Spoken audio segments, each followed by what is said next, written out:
Good morning, everybody. Thank you for joining. We'll get started in just a minute.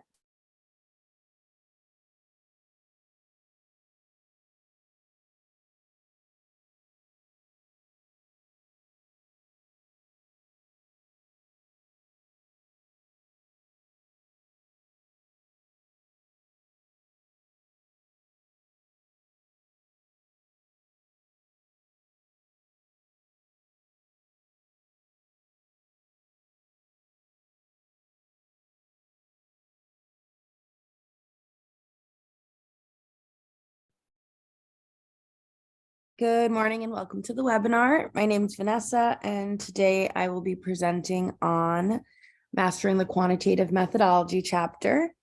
Before we get started, if you can hear me, just go ahead and put a message in the chat so that I know the sound is working here.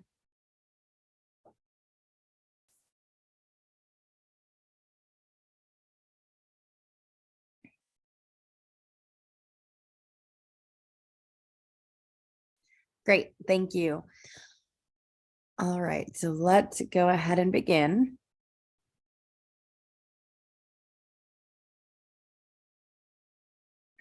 So just before we get started with the presentation, I'd love to provide you all with some information about Statistics Solutions. We are a full service dissertation consulting and editing company. We assist graduate students who are working on their PhD from the very early stages of the dissertation, like topic development, through each of the chapters and all the way through to the final paper and final defense. So today I'll talk about the methods chapter, but know that we do provide services for the other chapters as well. And if you're someone who may benefit from a more one-on-one type assistance, don't hesitate to reach out to us. We'll also put some links in the chat with our contact information and some free resources from our website that may be helpful to you as you work on your dissertation.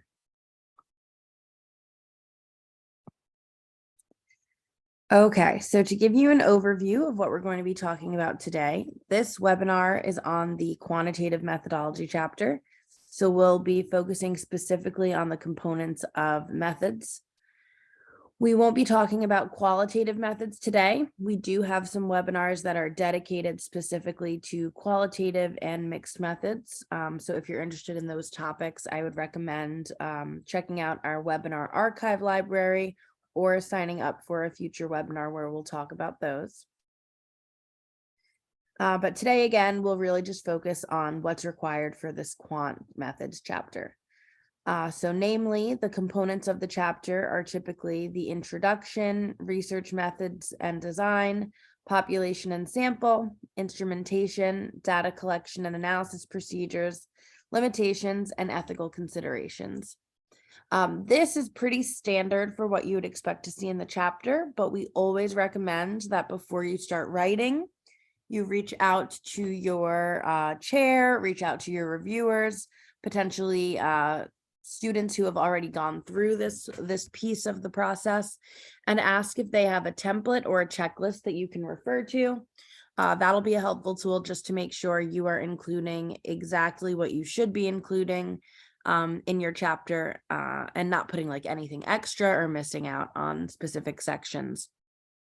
From working with a lot of students, this is what we see, these components here, what we're seeing as the most common components. But again, just check in with your school to make sure you are aware of what your requirements are. If you do not have a checklist available to you or a template available to you, then this is a really good comprehensive list to get you started. So I'll go through each of these components, and then at the end, we'll open it up for Q&A. So if you have questions, you can be putting them in the chat throughout the presentation, or you can wait till the end and we can go through those once we're through the slides. So first, let's talk about the purpose of the methodology chapter and why it's important for the dissertation. So the purpose here is to describe how you're going to be conducting your research. And the previous chapters that are setting up the methods chapter, so the introduction and the literature review chapters, are designed to establish why you're conducting your research. So those are the why, and this methods chapter is the how. Once you get into the methodology, it's time to really start describing how you're going to be carrying out the research, how you're going to collect the data, how you plan to analyze it to answer the research questions, and really what the purpose of the aims of the research are. So the important thing to keep in mind with this chapter is that it should be detailed enough so that your research can be replicated by others. So I always recommend that when you're preparing to do your methods chapter, to just start out with a bulleted list, a really simple bulleted list of all of the steps from gaining your IRB process, your IRB approval, to collecting the data, each tiny step of what you're going to be doing, so that it can give you kind of a clear roadmap or like an outline for this chapter. So here you're going to be listing out each of those steps that are required to conduct the research, kind of like an instruction manual or a recipe. And again, it should be clear enough that someone can take this methods chapter and go conduct the same exact study that you have.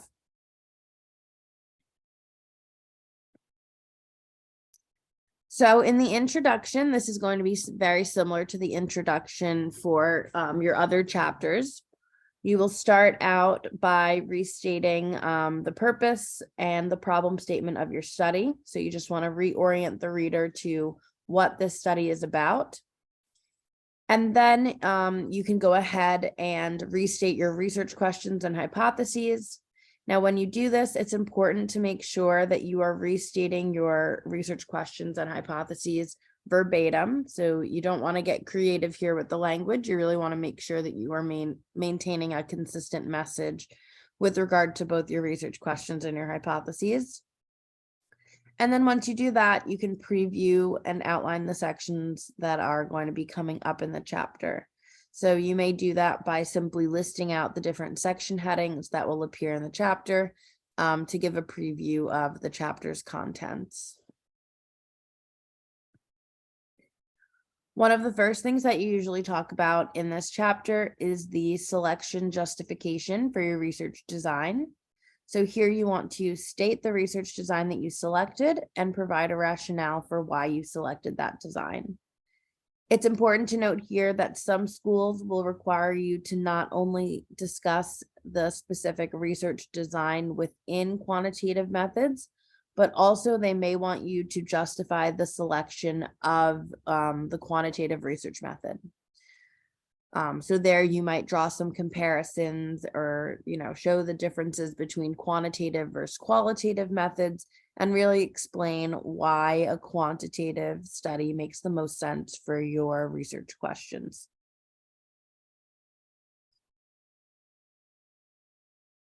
In terms of the research design, again, you'll want to state the specific research designs within the quantitative method that you'll be doing for your study. So that can be a correlational design, an experimental design, quasi-experimental. Those are just some examples of quantitative research designs. It really just depends on what you're studying, but that is what you'll be talking about here. This justification should really be rooted in the purpose and the research questions that you've laid out already for your study. So I recommend that when you are beginning to develop your study, rather than selecting your research design or research method first, you really carve out those clear research questions and that purpose statement. And then from there, think through what design is going to be best suited to answer those questions. So for example, if you're doing a correlational study, you'll want to explain why you decided that the correlational study is most appropriate. And that's going to need to be aligned with that problem and research questions that you've talked about. If you selected a correlational study, your rationale may be that based on the purpose statement and your research questions, you're looking at the relationships between variables. So if your question involves looking at relationships, then a correlational study may be most appropriate for you to conduct. In that same vein, you may also want to talk about some alternative research designs that you considered but did not select. This is going to give the reader an idea or a more in-depth look at your knowledge about both research designs and research methods. So for example, if you selected the correlational study, you may want to explain why you did not select an experimental study or any other types of designs. And again, the rationale for why you did not select a design can really be situated in that purpose statement and the research questions. So for example, if you were going ahead and doing that correlational study, you may say something like, an experimental design was not selected because it was not possible to manipulate the independent variable of interest or to randomly assign participants to experimental groups. So in that case, it wouldn't really be feasible. So think maybe if you're looking at the relationship between smoking and cardiovascular disease, you really can't randomize people and put them in a smoking group, right? We can't prescribe people to smoke. So those are some examples of what you would say as to why you are not selecting a particular design. Next, you'll want to talk about the population and the sample for your study. Here, it's important to make sure you're very clear on the difference between population and sample. So the population is the broad group of individuals that your study is intended to generalize to, whereas the sample is the group that are actually included in your study.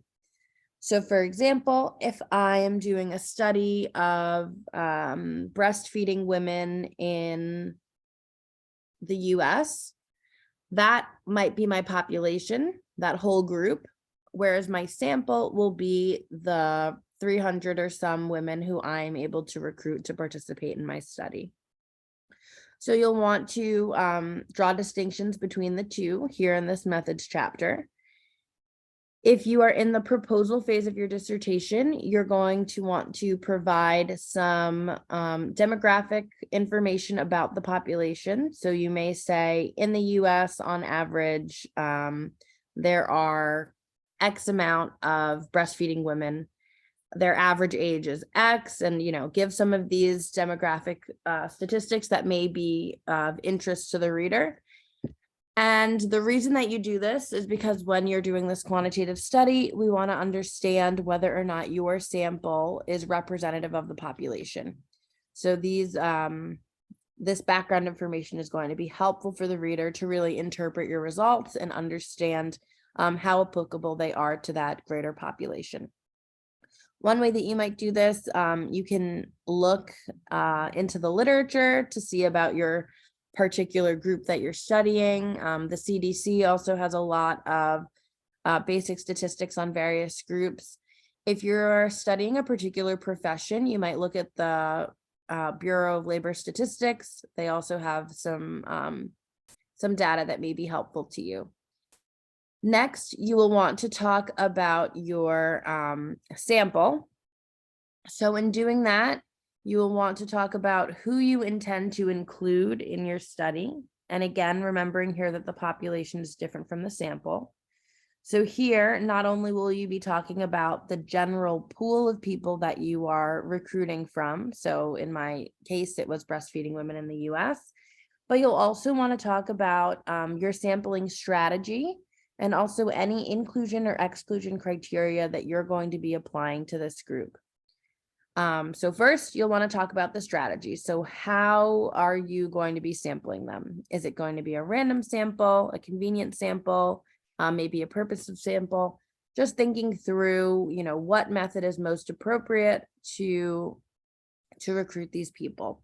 Typically in a quantitative study, a random sample is the gold standard, but depending on, what's available to you and what's feasible for your study, these are some considerations that you may need to take into account. Next, you'll talk about how you are going to be selecting them. So will there be some age criteria? Will there be, typically if you're doing a study of a particular profession, you may say they need to be in that profession for a certain amount of years. So really just thinking through who should be excluded from this study and who should be included. You want to have very clear criteria so that when you're recruiting, it's very easy to see who belongs in the study and who does not. And then you'll want to talk about your sample size. So when you are beginning, you may want to conduct a power analysis to see what the most appropriate sample size is for your study. This, again, is going to be important for generalizability. We do have a power analysis calculator on our website. So if you need help doing that calculation, do head over to the website and use that calculator there. But again, we also have specific webinars dedicated to power analysis. So if you would like to learn a little bit more about that process, I'll refer you to that webinar. But as far as the sample section goes, the big points that you want to provide are who is the sample, how are they selected, and how many people will be in the sample for this study. Next, you will talk about the instrumentation for your study. So here you'll want to lay out and describe each of the instruments that you're going to be using to measure the different variables in your study. So by the end of this section, you should have described an instrument that is measuring each variable that is laid out in each research question or hypotheses. There's a lot of different instruments that can be used depending on the specific variables that you are interested in studying. Usually in the social sciences, when we think of instruments, we think of things like surveys, survey instruments. So maybe you're interested in measuring something like depression or self-esteem, or maybe like anxiety or self-efficacy. In those cases, you might be giving your participants a survey to fill out measures with those types of constructs. So those would kind of be the most common forms of instrumentation in the social sciences, but there's also other types of instrumentation. So if you're doing something that is more like biomedical in nature, maybe you're taking physical measurements of your participants, their height, their weight, their BMI, or maybe you're collecting things like blood pressure, heart rate. So these are just a few things to consider. Whatever instrumentation you intend to use to answer those research questions, you'll want to describe the instrument, describe the process for how that instrument is interpreted. So, for example, if you are giving your participants the Beck Depression Scale, you want to explain to the reader how they would interpret the results of that scale. Are they going to be taking an average of the responses? Will they be taking a sum? Just make it very clear how the instrument is scored. Same thing for if you are looking at some more biological type measurements. So if you are taking BMI, here you may want to explain what the cutoff points are for different BMI categories. So just providing that context so that your reader can go into your results chapter, really understanding how you're conceptualizing these variables and how you're defining each of these elements. Next, you'll want to provide evidence for the validity of the instrument. So we want to make sure that the instrument that you're using is measuring what you are intending to measure. So to do that, you might look into the literature and provide some figures like the Cronbach's alpha of when it was initially created. So you may look at that foundational literature. You may provide some examples of what it was developed for and what it has been used for in the past. Those are just some ways that you can really bring in some of that Cronbach's alpha information to show the reader that this is indeed the most appropriate instrument for your study. It's important to note here also that some schools will have a completely separate section dedicated for validity and reliability, where that information is provided, and some schools will want you to put it in the instrumentation section. So again, just checking in with your template, checking in with those requirements to make sure you're putting this information in the right place. Next, you're going to talk about the data collection procedures. And this again is really where that initial bulleted list comes in. So you want to provide a step-by-step instruction manual of how the data will be collected. All the way beginning from any potential permissions that you need to collect the data. So typically you'll need to fill out and submit a proposal to the IRB, your Institutional Review Board, and any additional permissions that you might need. So for example, I see some students doing studies related to education where they're going to be surveying teachers. And a lot of times in those studies, they need to request permission to survey the teachers from the principal or the superintendent or other school administrators. So something like that you may want to include here to explain that you will be getting permission from the school to recruit teachers at their location. Next, you'll want to talk about where and how the data collection will be taking place.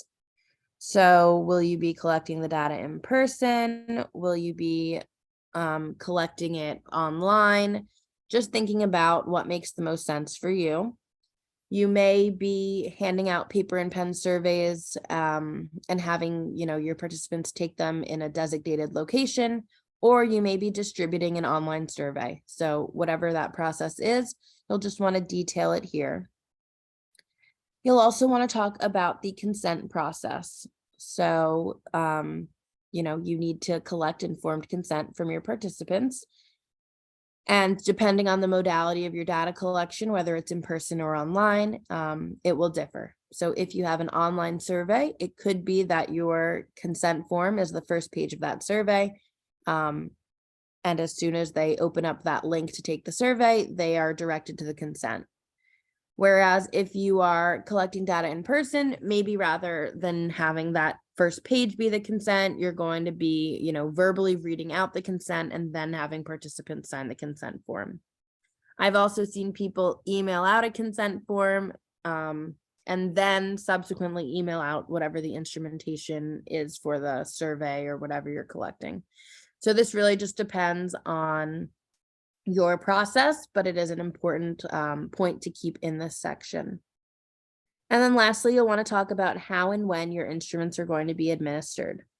Specifically, if you have multiple instruments that are testing different or measuring different constructs. So maybe the first instrument you're providing participants with is the Beck depression score. And then the next is going to be like a measure of self-efficacy. It's important to understand the order that these are being given to understand if there's any effects based on that order. So just give a really clear picture of what this data collection event is going to look like. Also, if you are doing any repeated measures, so maybe you're collecting data at the first of the month and then you're going to do a follow-up survey, you'll also want to note that and provide a clear timeline for when this data collection is taking place.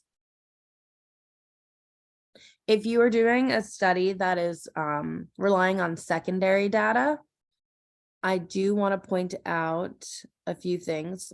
So one, in your instrumentation section, and let me back up. So secondary data, meaning that you're not collecting your own data, but you're analyzing a data set that already is out there. In your instrumentation section, you can still be talking about the instruments that are within this data set. And typically they also have some type of report for the data set or survey report that talks about how it was developed. So I would recommend you refer to that for the instrumentation section.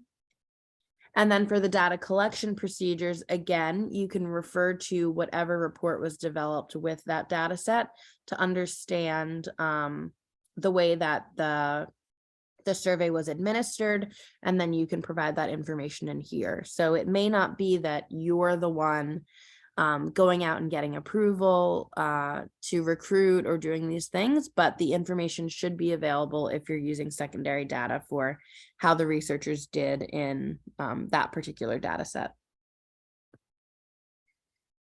So now that you've talked about who is going to be in your study and what you're measuring and how you're measuring it, the next step is going to be to talk about how you're going to be analyzing the data. So the first step will be to describe how you're going to be putting it into an electronic format. Specifically, if you're doing a paper and pen survey, you just want to make sure that you're giving a clear idea for how you're going to be moving that information over in an accurate way. So, what quality checks are you putting in place to make sure that you aren't transposing numbers or introducing typos into your data set to move that from paper and pen to online.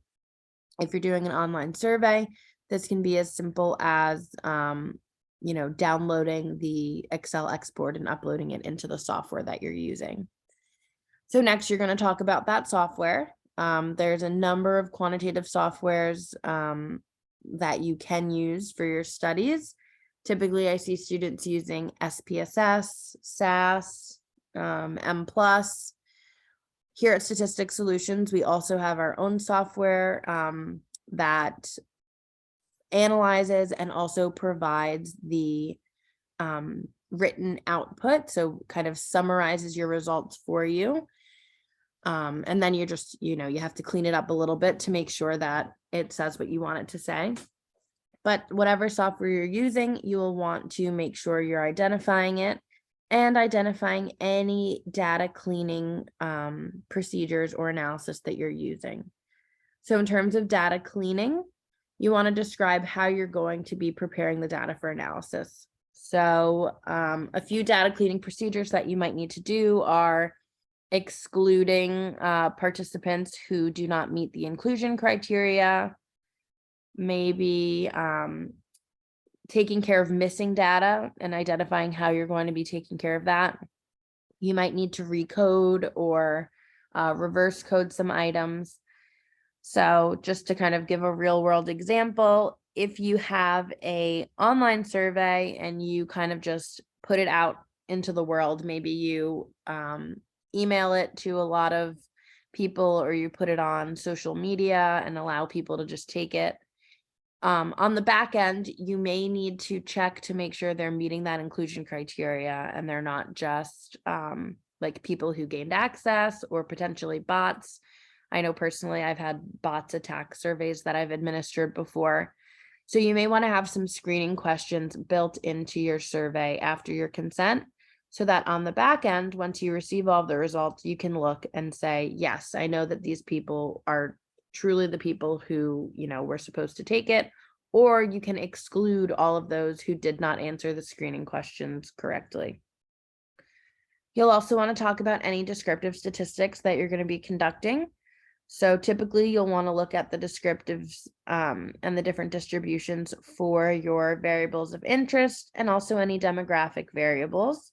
So for example, if you are looking at the Beck Depression Inventory, you may want to look to see what the distribution of depressive symptoms is within your sample. Next, this is the part that I think really required the most kind of brain power. It takes some time to really think about what analysis is best for your hypotheses and for your research questions. In our website, we also have a decision tree that helps you kind of determine based on the level of measurement what analysis is most appropriate. But here you just want to make sure that you are providing an analysis plan for each research question to show relationships or differences between each of the variables that you are testing. So for example, if your study is looking at the difference in means between two variables, you might conduct a t-test. So here you'll want to describe, we're going to be conducting a t-test to understand the difference in means between variable X and variable Y. And in addition to describing the test that you're going to be doing, you also want to describe the assumptions of the test and how they will be tested, how those assumptions will be tested. So for example, if you are doing a t-test, the two assumptions that need to be met are homogeneity of variance and normality.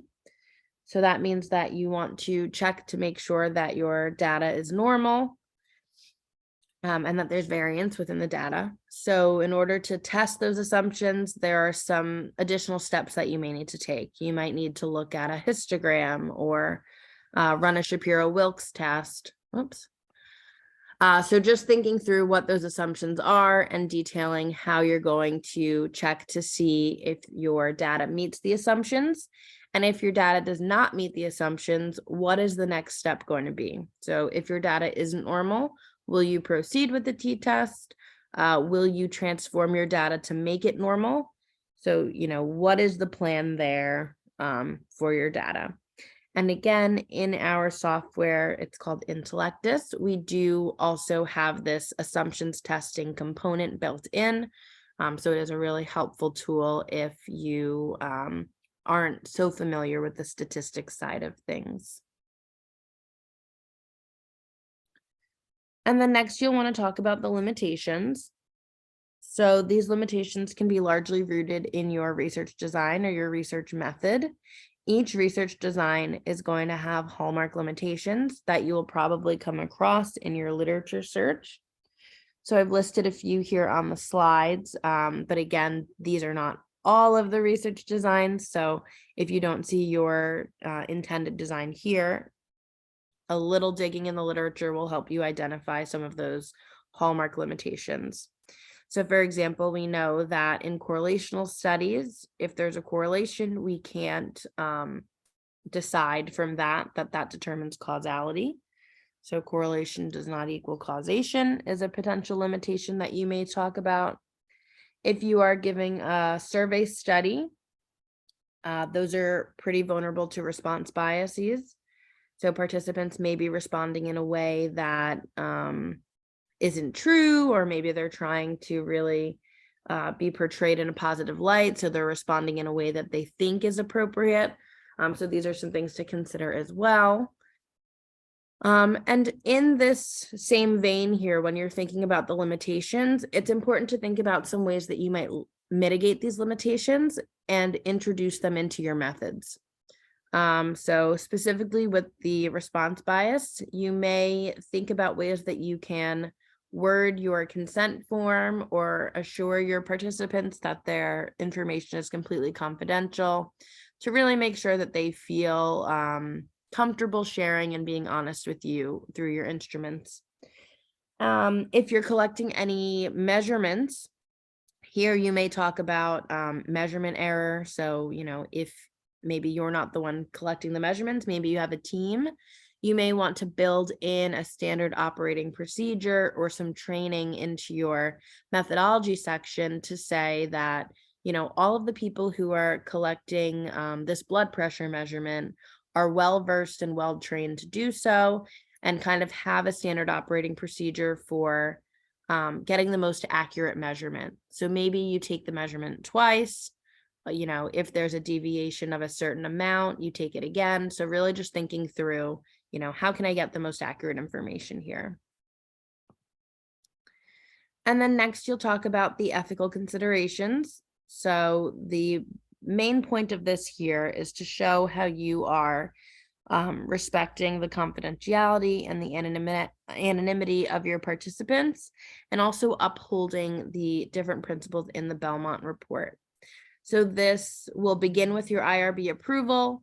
It will continue through each step of your study process. So ensuring that participants are aware of your study procedures. So you are clearly explaining to them what participation entails, what the risks of participation are, what the benefits are. If you're compensating them, make sure they're aware of that compensation, so that they are providing truly informed consent. They have all the information they need, and you're being very transparent about the study procedures with them.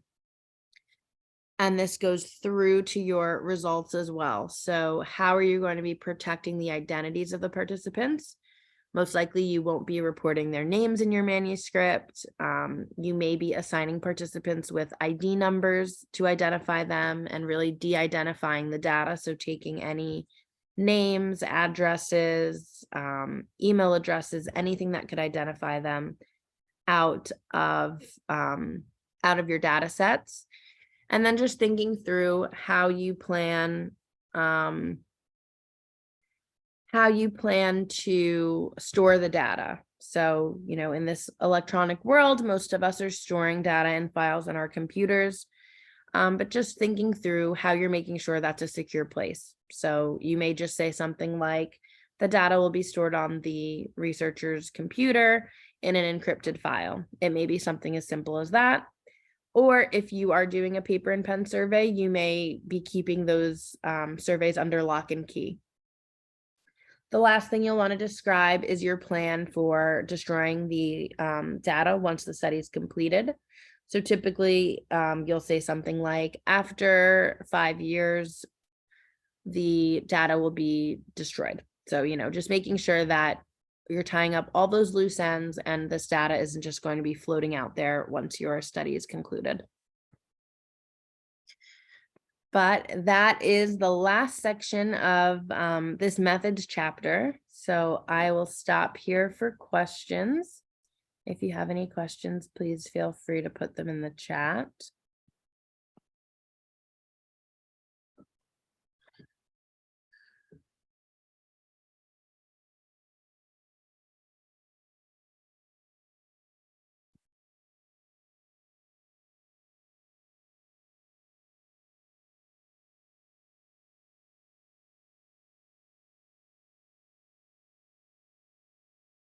And if you don't have questions, thank you all so much for joining. Again, we have a number of webinars coming up, so we'd love to see you there. And I will hang out here in case anybody does have questions at the end.